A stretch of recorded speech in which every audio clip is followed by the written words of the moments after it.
G'day there viewers, welcome back to the channel.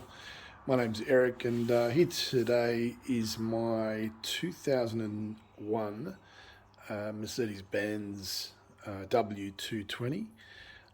This particular one is a S430 and I've owned it since about 2017.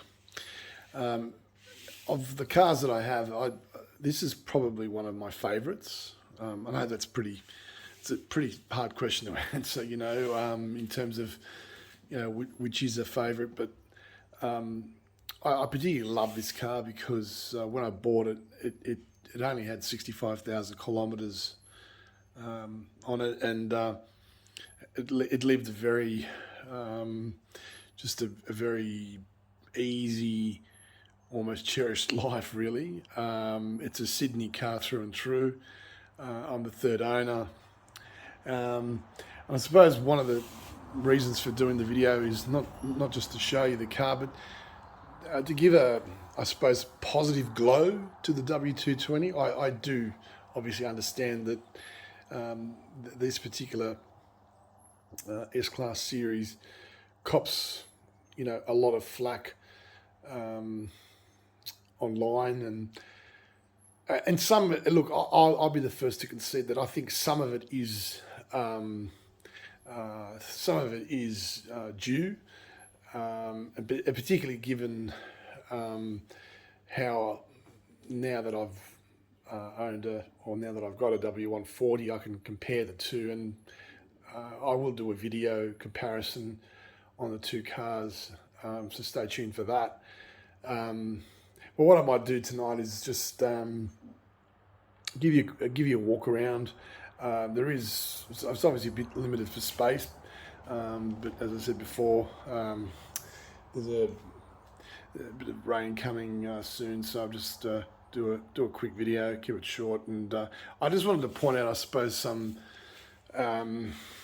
what I think are the I guess pros and cons of owning a W220, and then maybe in a subsequent video we'll do a drive and go from there. The W220 is the fourth generation S-Class and replaced the W140 after the model year in 1998. Compared to its predecessor, the W220 was somewhat smaller in exterior dimensions, but offered greater interior volume. Development began in 1992, and final design was under the direction of Steve Matten. Bruno Sarko did have some input into in the design of the W220. Overall production numbers for the W220 were 484,683 units, which is slightly more than the total of the W140. Production ended in late 2005 when the W220 S-Class was replaced with a 221. Here we are under the bonnet of the W220. This particular model, being the S430, they came with a 4.3 litre V8. The engine in this particular vehicle is known as the M113, and it appeared in so many different models in this era. And again, like I said in previous videos, the overused term of being bulletproof, I think again applies to this particular iteration of Benz motors, and I can truly attest to the fact that it's next level smooth. Gear changes are almost unnoticeable in this particular car, and again, we'll do a drive, and I can, sort of give you an idea as to how wonderfully smooth these cars are to drive. So this, as I said, this is This is the engine bay here.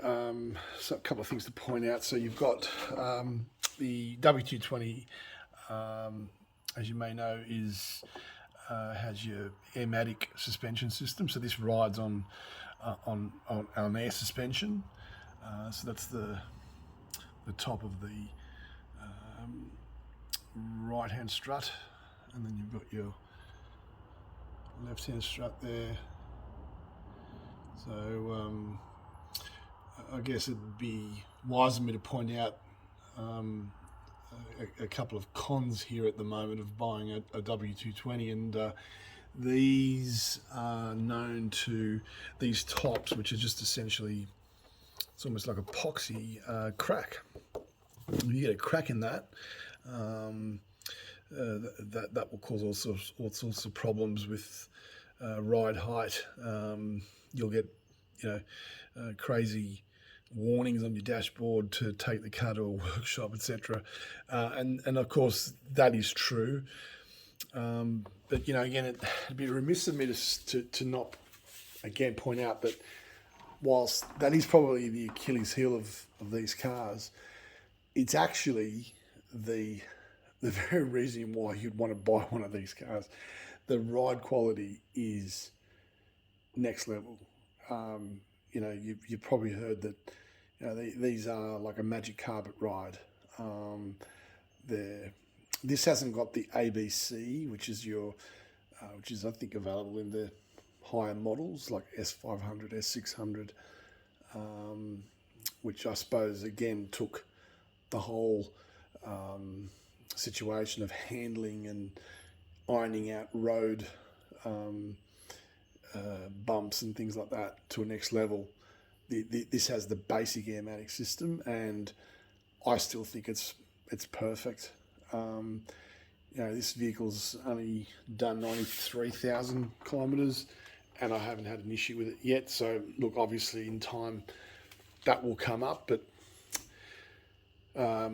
again, because I think that's the actual benefit of having these cars. I'll be definitely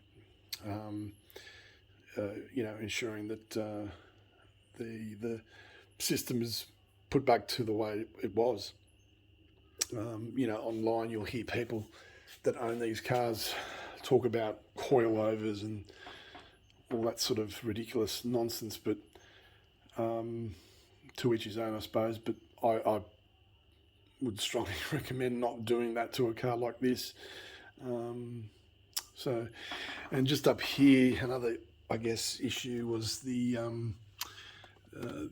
is a drain. So obviously water and whatever would go through there, and the problem is that leaves and crap would get stuck down in there, and there is some kind of sensor, or I'm not sure what it is exactly, but if that got blocked, water would then be able to infiltrate the cabin, and if that water was significant enough to actually enter the rear footwells of the car, it would render this car basically useless. That's where the electronic modules reside, and so it is a serious thing. And apparently this was I'm pretty sure it was a recall action when the car was first released, because this car's basically garaged its whole life. That's obviously never been an issue for it. And as you can see, the engine bay is just totally impeccable. I really love the car. So that's the engine bay. Just panning the side of the car here, you can see there's absolutely no dents or scratches at all. And it's just a beautiful design, very swoopy, svelte, And yeah, it's just a beautiful, beautiful look. Got our, the boot here. Well, nice large boot. I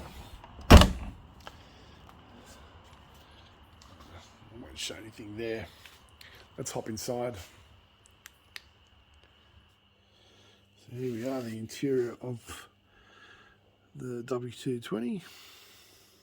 So this is just a grey leather interior. Not sure what the colour is called, but it's grey, okay? So really as new condition. There's no wear on the common areas. There's a little bit of wear on the steering wheel there, but that's something that we'll look at in time. So one of the other things I just, in terms of just, the build quality of the W220, I think it's fair to say that there were obviously, attempts by, Daimler Chrysler to cut costs and obviously to rein in the huge sort of budgets that were allocated to these vehicles, like for instance the W140, with $1 billion budget. Well, that was never going to happen with the W220. As such, certain materials, corners cut, etc.